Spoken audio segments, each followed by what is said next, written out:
This program is brought to you by Tab. We're on. Download the app today. What are you really gambling with?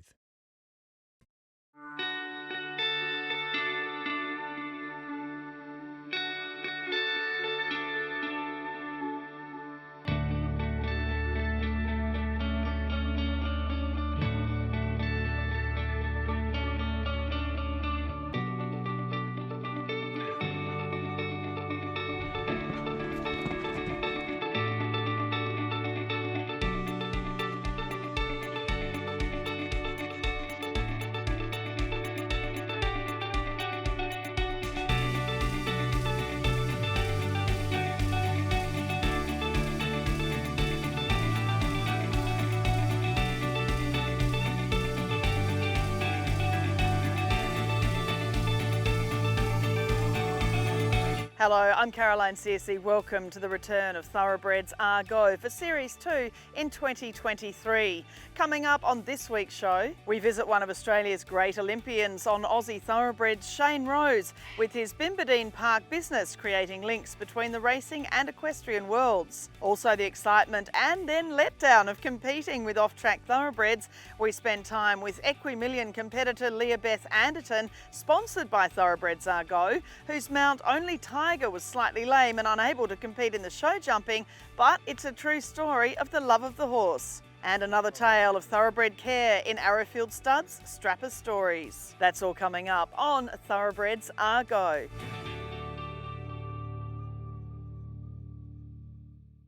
Shane Rose is one of Australia's most successful equestrian Olympians and well known in the Australian racing industry for his successes with our Aussie Thoroughbreds in competition. He also runs Bimbadeen Park, a breaking, pre-training and spelling property southwest of Sydney, and he has some great advice for owners wishing to rehome their thoroughbreds and for the equestrian new owners taking them on.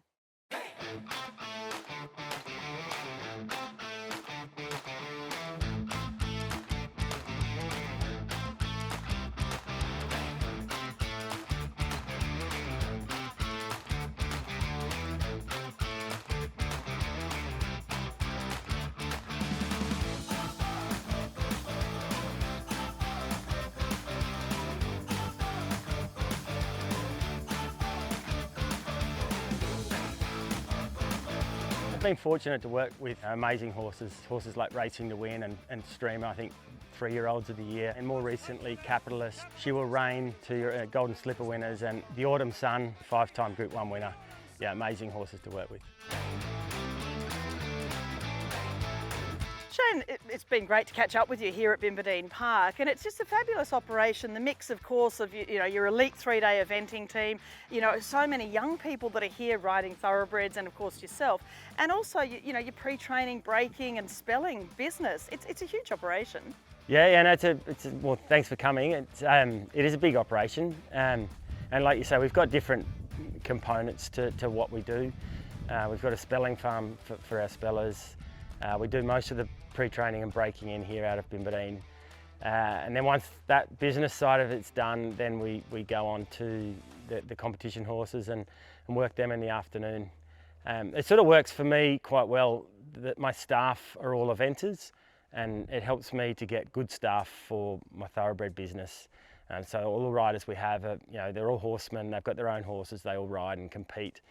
Are used to looking after horses and understanding their quirks and when they're well and when they're unwell and getting on top of it. So for me, it's a good business model to be able to have a lot of horses in work and have a group of people who are all aiming for the sort of same goal. They all want to be competitive, and having those kind of people around for my business is great. And of course, a silver medalist on a little Aussie thoroughbred. I mean, I think that's how sort of the racing world really came to know Shane Rose. Tell us about, the early days for you with thoroughbreds and why you like competing with them. Thoroughbreds are the most trainable horse, I believe. The amount of different disciplines that they excel in, from stock work, racing obviously they're bred for, but then for the competition sports, jumping and eventing, which we do. For us, they're the ultimate athlete for eventing, especially in the old format. The sport's changed a little over the more recent years to stay in the Olympics and shorten the format. But the athleticism, the natural athleticism and speed lent them beautifully to eventing in the original days, and that's where I grew up. All my horses were thoroughbreds. We can't make the racehorses at the track want to go faster than they want to go. If they don't want to win, they're not going to want to win.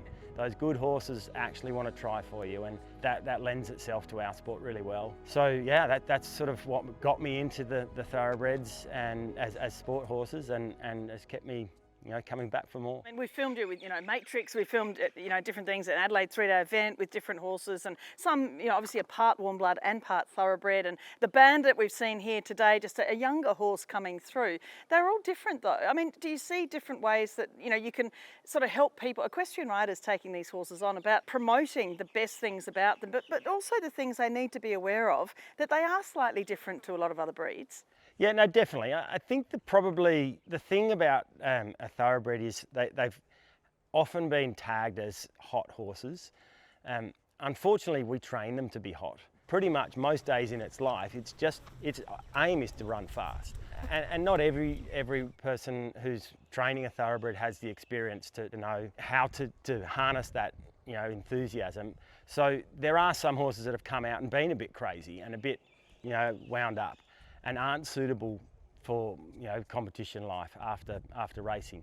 The majority though, 80–90% or more, are suitable. They're very easily retrained. I mean, horses are dangerous animals. There's no other way of describing them. If things go wrong, things go really wrong. So you need to be aware of the dangers first off of the horses. You get the right horse, you need to then understand its personality. If it's a little worried, you need to give it time.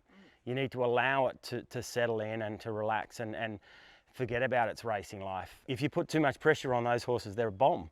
They hold it in and they try really hard, and then it's too much, falls apart, and things can go wrong. So we get a lot of horses to try off the track, obviously, and we're aiming for the elite competition horses, and not all of them are. Most of them in fact aren't. Any breed, there's not many that make it to the top. So as soon as we realise that they're probably not showing the ability in one area, some of them are just not that athletic for the jumping phase, but they're really quiet. So you can push them into an area where somebody just wants a nice horse to hack about and do stuff. If they're limited in an area and maybe they get halfway through our competition phase, so we start at 1 star and finish at 5 star, you sell them as a 2-star horse.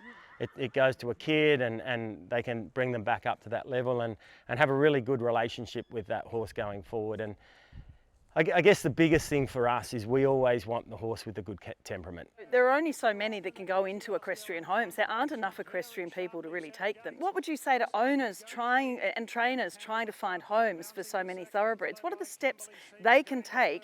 We hear about maybe don't give it that extra preparation, maybe try and retire the horse as a more sound horse. What are some of the things you might suggest could help that horse being rehomed? Absolutely. A lot of the restriction for what we have is the horse that's probably done too much for its ability. Their physical soundness, especially for our sport, it takes 6 years to get them to the level that we want them to compete at. So the longevity is really important for us. Doing more, knowing that they're probably not going to reward you financially, and also sometimes when you push a horse past its physical capabilities, that's when they start to they try so hard naturally. Most horses, 99% of thoroughbreds, really want to try hard. So when you push them harder than they can, that's when they start to mentally struggle. There are ways to get out there. I think Facebook, I don't do Facebook, but Facebook is certainly a way where people do acquire horses. So there are ways that owners and trainers can get the word out, that and especially if you've got a horse with a nice type or nice temperament, or you're selling the attributes of the horse. This horse may not be the most athletic horse in the world, but gee, he's quiet. He's such a lovely, cuddly horse. So people understand what they're buying, and I think sell the positives. Sell the positives of the horses, because not everyone wants the same thing. Not everyone wants to go to the Olympics. Yeah. There's plenty of people who just want a horse that they can get on after 5 days, tack it up and nod and go for a hack out the bush and know they're not going to get bucked off. And there's plenty of those horses out there, and they just need to find the right homes.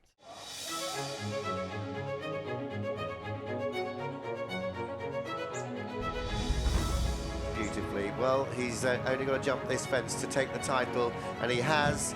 So Shane Rose, barring a few seconds on the clock, he has done it, and he's done it in style. Well, looking ahead to Paris 2024, of course, Virgil is, you know, your superstar, dear old fella, but he is part thoroughbred. So tell us a bit about him, but also the Bandit, a Japanese-bred horse, a young horse that you're bringing through. Yeah, he's a super horse. Out of a thoroughbred mare, he's got an amazing, you know, ability to run and jump, and fortunately he's picked up the best of both worlds, and you know, 18 years, still heading hopefully towards Paris next year. Yeah, no, he's an amazing horse. Everything we breed has at least 50% thoroughbred. I think I've sort of said it a lot, that natural gallop and athleticism.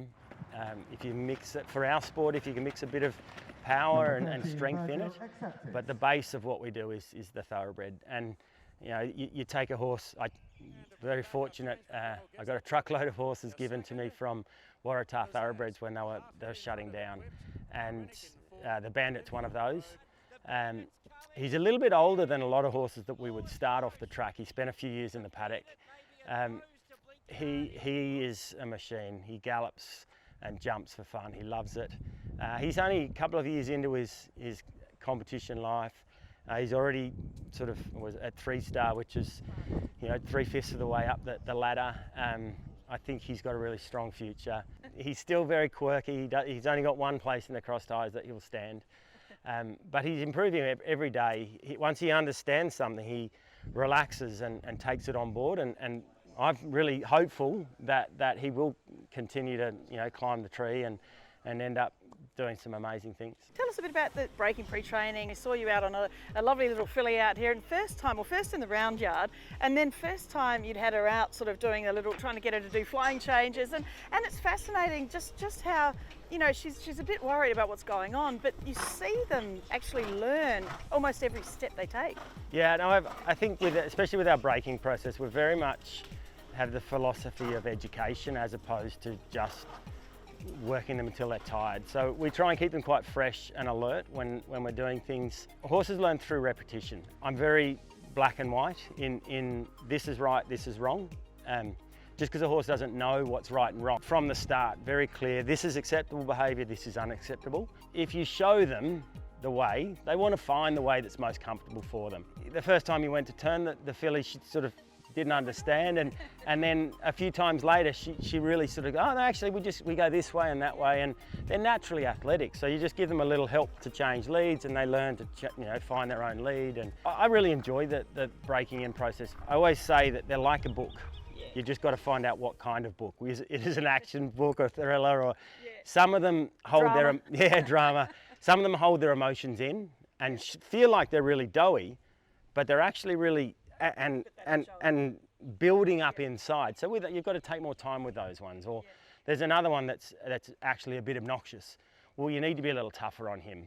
But if you're a little tougher on the one that's holding it all in, then it goes out the window. So understanding what kind of horse you've got, and you should be able to find that out in the first day or two. And then I guess that leads into our pre-training. We offer a fair variety of choices. Most of what we do is your basic trot canter, a little bit of pace work. If some horses need a bit of extra work potentially in the arena, or to get their heads down or change, we've got some logs that we can pop them over, or the other farm we've got a grass gallop and water walkers and things like that for a bit of variety. So if you can pass that on and the horses go into the track, the jockeys the track work riders are more comfortable riding, the horses are more comfortable, they go to the races, they're more tractable in the races, and hopefully you end up with a better product at the end of it. Horses winning Group 1s and not missing because he was over racing or under racing or couldn't steer. The basic education in the first place. I was going to say, I mean, you have a fabulous team. Obviously, Nikki, your wife, is part of it. But I saw some of these young riders as well with thoroughbreds. There's such a good education, isn't there, for young thoroughbreds now that really translates also to when they come off the track. It's not as if someone's jumped on and just, galloped them off. They've been going over logs and doing, figures of 8 and doing, some really basic groundwork, haven't they? Yeah, no, absolutely. It's funny, we were in the presentations at Equimillions and I was very fortunate to win on the bandit. The horse that ran second is a horse that we broke in, and my wife Nikki, who you mentioned earlier, she actually competed him right to 4-star level, and we sold him to a young rider that's come over from WA, and she ran second on him, and Nikki Lyle, a good friend of ours, the horse she ran third, we actually broke her horse in as well. So it was interesting, you say that it absolutely does translate. If you educate a horse well at the start, then it opens so many doors for them going forward. And I'm not saying that those horses wouldn't have won if somebody else had done it, but it certainly puts them in the right direction. And like you say, we've got lots of young kids here. They're all wanting to learn. So they get a young horse off the track, they can learn together, that the horse can learn, the kids can improve when the horses improve, and the whole partnership of getting horses and progressing them is sort of helpful to our team.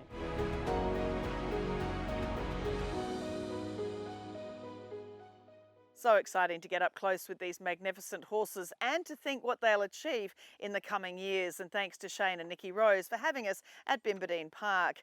Coming up on Thoroughbreds are Go, Leah-Beth Anderton and Only Tiger, proving things don't always go to plan in the equestrian world, but the horse always comes first.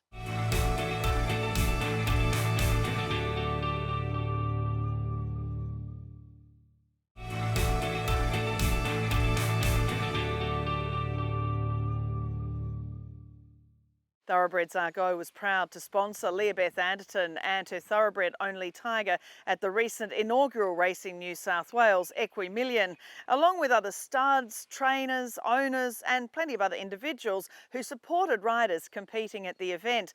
Unfortunately, Only Tiger went lame before we had our cameras there for the show jumping, but this is one young rider committed to the thoroughbred breed.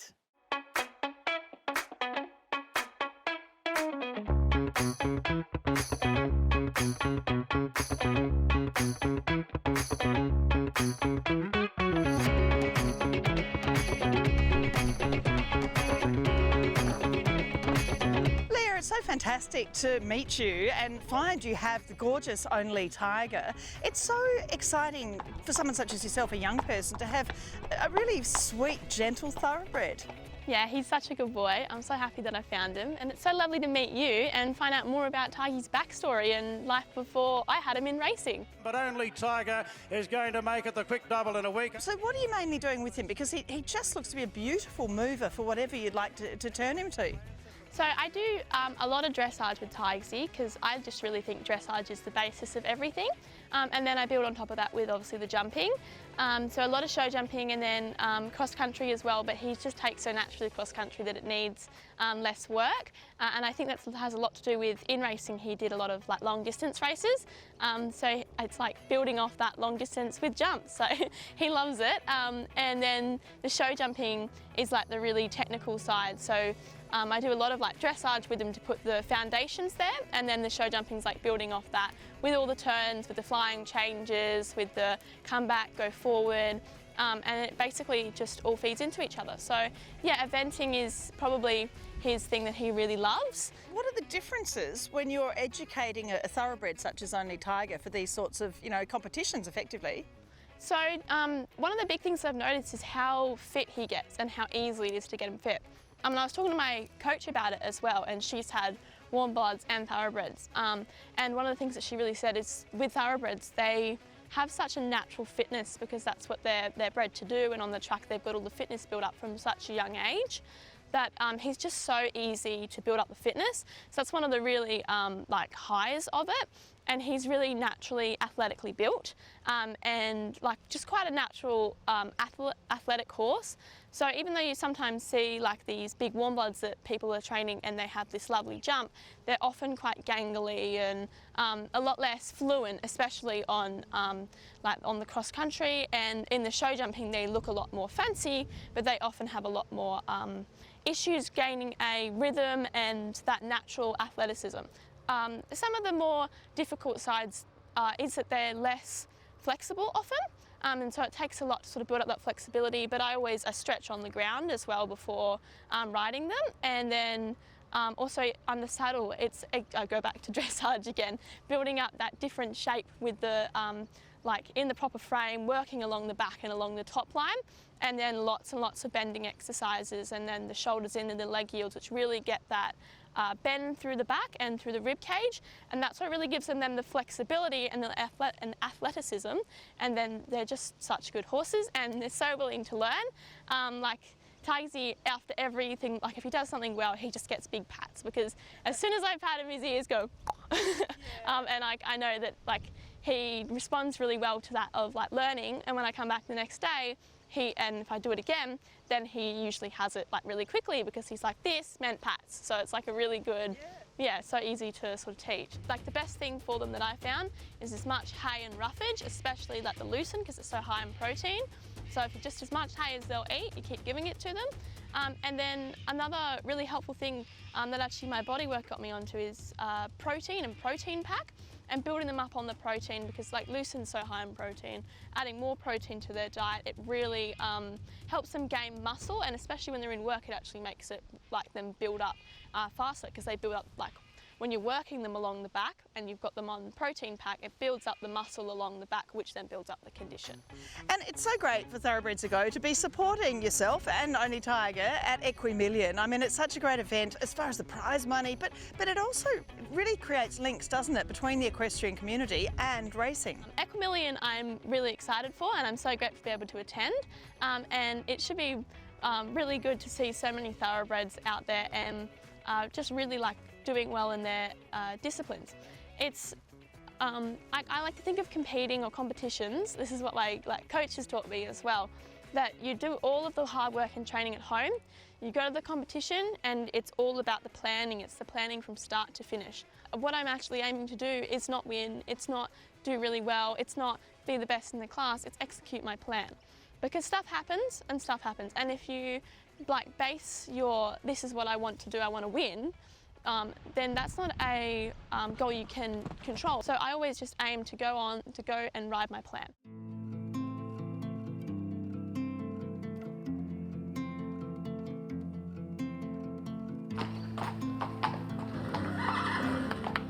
Well, Leah, unfortunately, Only Tiger, you found him to be lame this morning. Tell us what you've seen when you looked at him.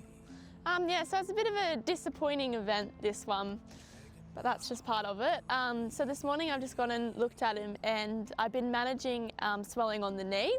So I've been really militant of checking his legs and checking his knees, and I checked his knee this morning, gave him a bucket and came and walked my course, came back down and had a closer look after having, it's called an ice fibre boot on his knee, and I noticed swelling in the fetlock, and I don't know what it is obviously yet, and I just trotted him up and he's lame. So I've had to scratch today, which is really disappointing, and it's actually even worse because he's never even pulled up with swollen legs after cross country.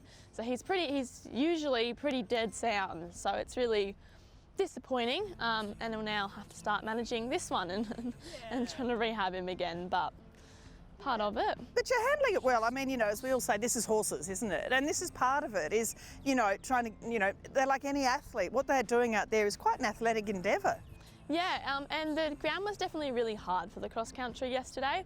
So it is quite hard managing when to run them and when to not, and you can't call it. After cross country, I hosed him for over 10 minutes, hosing all his legs, then took him, iced all his legs, I've put the ice fibre boots on, iced the knee, I do everything that you can, field all down the legs, no heat, no swelling, and then you come back this morning and it can be swollen and lame, and you're like, oh my gosh. Yeah. So was it fun? I mean, so many thoroughbreds out at an event like this. It's quite exciting. Yeah, it was really enjoyable. I was really happy with my dressage on Saturday. I think it was one of Tigy's best tests. He was a little bit fresh in the dressage. There was a few little I call them Tigey moments, but he's such a good boy and he can look so fancy. And then the show jumping, I think it was one of my best ridden rounds. And the cross country, I was just, he's just so good cross country. He just went and he went and he went, and yeah, it was really successful. And I had my mum out there jump judging, so I came around with a little whoop, whoop. It was really nice to sort of go around a friendly course and yeah, have a really nice confident round. Like, I know some people that have placed at this event and done really well, and it just makes me really happy to see that as well, because I know how hard everyone works for it, and the recognition is obviously the icing on the cake, but it's so good to see people who have really put in hard work being rewarded as well, yeah. There are so many opportunities now for him to compete further down the line, and there's great prize money. Thoroughbred Sport Horse, Equimillion again next year. There are so many opportunities. Yeah, it's really exciting. As they say, there's always another event.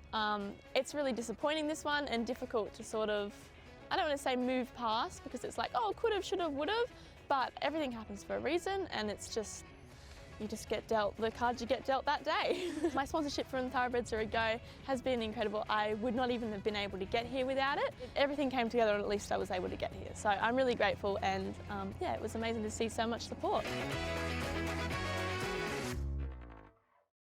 And Leah since reported only Tiger will go for a spell for a few months, and she hopes to compete at the event in 2024. Coming up after the break, the love of the thoroughbred in Arrowfield Studs Strapper Stories.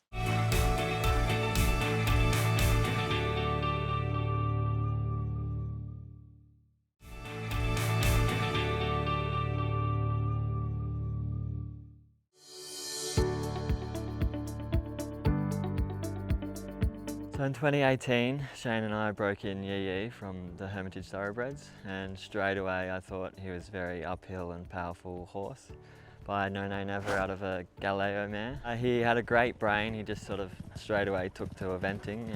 I could teach him basically anything, and I really just point and shoot to the jumps, and if I put him up there, he jumps a bit higher. So then what were the steps when he retired to you actually having him now as your horse? So I was lucky enough to follow him throughout his career, because I really liked him here as a breaker. He was at Chris Waller Racing and he was quite successful. I think he won almost $500,000. I happened to know the guy that rides at the Hermitage, and he kept a very close eye on him for me and kept me updated, and I might have even snuck down there a few times to ride him as he was pre-training and then went back into Waller's. So I was really keen on following his career, and then I was lucky enough to get the phone call of his days of a racehorse was over, and I snaffled him up. He competed, obviously Sinead rode him as well, and you know, did really well at Equimillion. What are your plans with him now? So yeah, he was super. I've only had him maybe 5 or 6 months, and he competed with my partner at Equimillions and actually won the 95, so that was amazing. He's now just stepped up to 1 star, and mid next year I'll take him to Melbourne 3-day event in the 2 star. That's his big aim. So you still love him just as much as when he was a breaker? Definitely, even more now.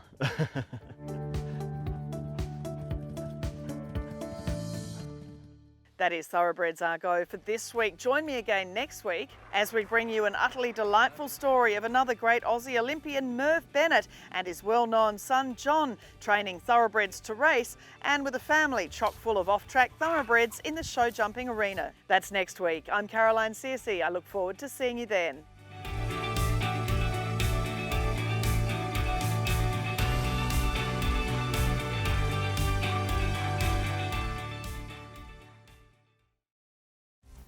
This program is brought to you by Tab. We're on. Download the app today. What are you really gambling with?